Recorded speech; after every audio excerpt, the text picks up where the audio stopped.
তারা দেখাইতে দেখাইতে আপনাদের বোর করে ফেলে।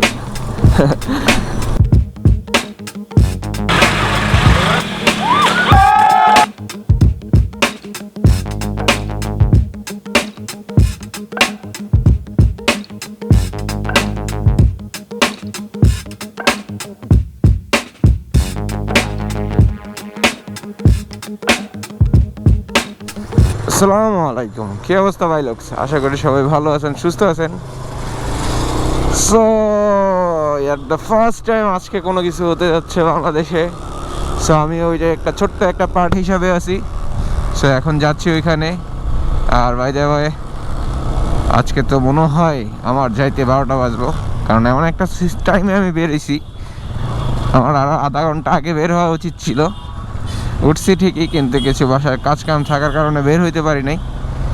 বাই শুভ সকাল সবাইকে। মনটা আজকে বেশি খুশি, আবার কিছু জায়গায় মনটা খারাপ।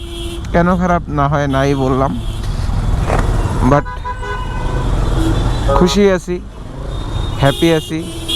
সবাইকে নিয়ে হ্যাপি থাকতে চাই, এটা হচ্ছে সবচেয়ে বড় কথা। আর যাচ্ছি তেজগাঁওতে, একটু তাড়াহুড়াই আছি, বাট তাড়াহুড়ায় কোনো ক্ষতি করা যাবে না, সাবধানে যেতে হবে।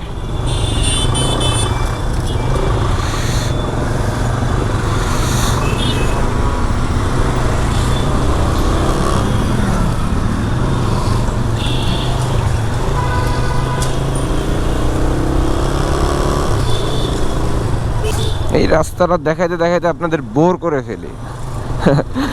আপনারা চিন্তা করেন যে একটা রাস্তায়, আসলে ভাই আমার বাসা থেকে বের হওয়ার জন্য 2-3টা রাস্তা আছে। সো এই রাস্তাটাই বেশি প্রেফার করি আমি সবসময়। সো এই রাস্তা দিয়েই যাওয়া আসা করি, কোন easy way to out.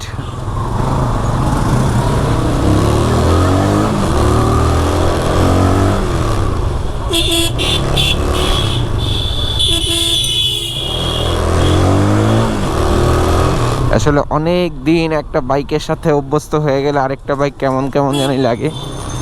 So মোটামুটি বেশ কিছু দিনে আমরা বোল্টটা চালাইলাম। সো এখন আমি আমার লালিতে বসে মনে হচ্ছে যে একটু অন্যরকম। এর মধ্যে আর লালি চালাইনি, শুধু জাস্ট স্টার্ট দিয়ে বের করছিলাম। সো আসলে ইউজ টু হয়ে গেলে, যে অভ্যাসটা পরিণত হয়ে গেলে যা হয় আর কি। সো অবশেষে শীতের দিন চলে আসছে। আমি অলরেডি গ্লাভস পরে নেই, কারণ হচ্ছে আমার গ্লাভস 2 জোড়া হারাইছি এই ট্যুরে।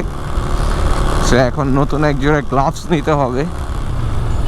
চিন্তা করতেছি অল সিজনই নিব, কারণ উইন্টার তো অলরেডি, যেই ঠান্ডা এখনই মাত্র শুরু হইলো, আর এখনই যেই ঠান্ডা পড়া শুরু করছে, পরবর্তীতে কি হয় বলতে পারতেছি না।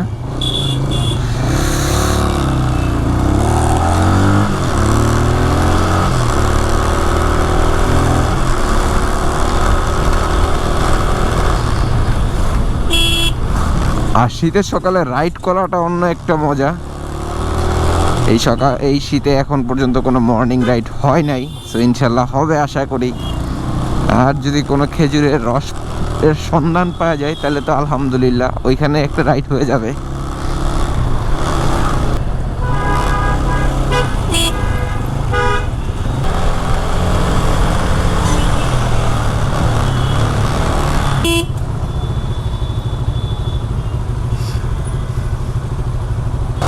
হাতির ঝিল হচ্ছে ঢাকা সিটিতে অলিগলি আনাচে কানাচে বের হওয়ার জন্য মিডল থেকে সবচেয়ে ইজি ওয়ে।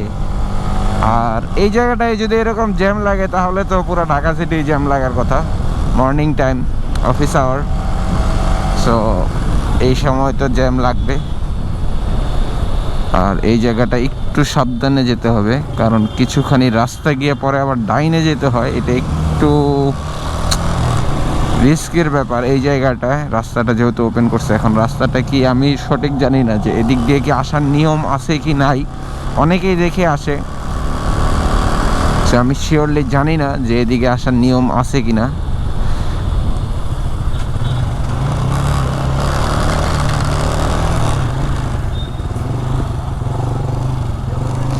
এপাশ দিয়ে ভাঙা রাস্তা, এপাশ দিয়েই যাই।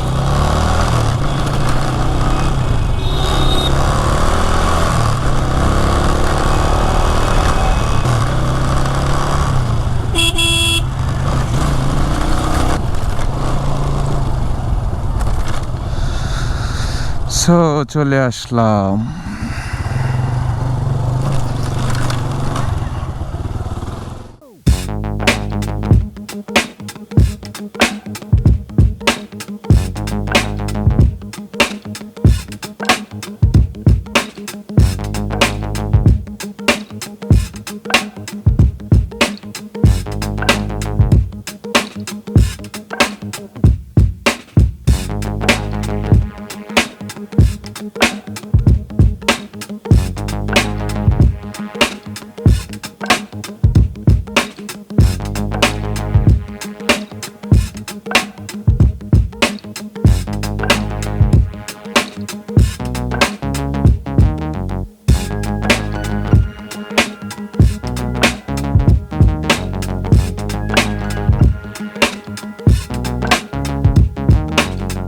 Calling me king now. They calling me king now.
আলহামদুলিল্লাহ, শোটা খুব ভালো হয়েছে, বাট আনফর্চুনেটলি লাস্টে আমি কথাটা নিতে ভুলে গেছিলাম। কারণ হচ্ছে গিয়ে আমি মাইন্ডটা ফ্রেশ ছিল না, শোটা শেষ করার পরে মাইন্ডটা খুবই মানে ছিল। আর সবচেয়ে বড় কথা, শোটা নিয়ে একটু কনফিউশন হয়েছিল। সো যাই হোক, আলহামদুলিল্লাহ সব কিছু ঠিকঠাক হয়েছে।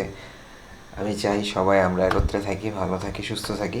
তো ধন্যবাদ মাহিরকে এবং কেডিবি রাইডার্সকে যে এত সুন্দর করে স্টান্ট শোটা প্রেজেন্ট করার জন্য। আর টুকটাক ছোটোখাটো অ্যাক্সিডেন্ট হয়ে থাকে, দুই চাক্কা মানেই হচ্ছে গিয়া রিক্স, রিক্স মানে হচ্ছে লাইফ, রিক্স না নিলে লাইফে কিছুই হবে না। আর যারা এত কষ্ট করে রিক্স নিয়ে এই ভিডিওটা দেখছেন, সবাইকে অসংখ্য অসংখ্য ধন্যবাদ। ভিডিওটা এই পর্যন্ত দেখার, রিক্স নিয়ে সবাইকে অসংখ্য অসংখ্য ধন্যবাদ এই পর্যন্ত ভিডিওটা দেখার জন্য। আর এই ভিডিওটা সম্পর্কে আজকে প্রায় এই ভিডিওটার 10-12 দিন পরে আমি এডিট করতে বসছি। সো কিছু কাজ ছিল, ইভেন্ট ছিল, সব প্রোগ্রাম শেষ করে এই ভিডিওটা এডিট করলাম। সো আশা করি সবার কাছে ভিডিওটা ভালো লাগছে। আর যাদের যাদের কাছে ভালো লাগছে অবশ্যই অবশ্যই কমেন্ট করে জানাবেন। আর যারা যারা ইউটিউব থেকে দেখতেছেন অবশ্যই অবশ্যই সাবস্ক্রাইব করবেন আর পাশে থাকা বেল আইকনটা প্রেস করে দিবেন। থ্যাঙ্কস ফর ওয়াচিং সবাইকে ভিডিওটা দেখার জন্য। আর সব সময় ফুল ফেস হেলমেট পরে বাইক রাইড করবেন। So ride hard, ride safe ও হেলমেট। আসসালামু আলাইকুম।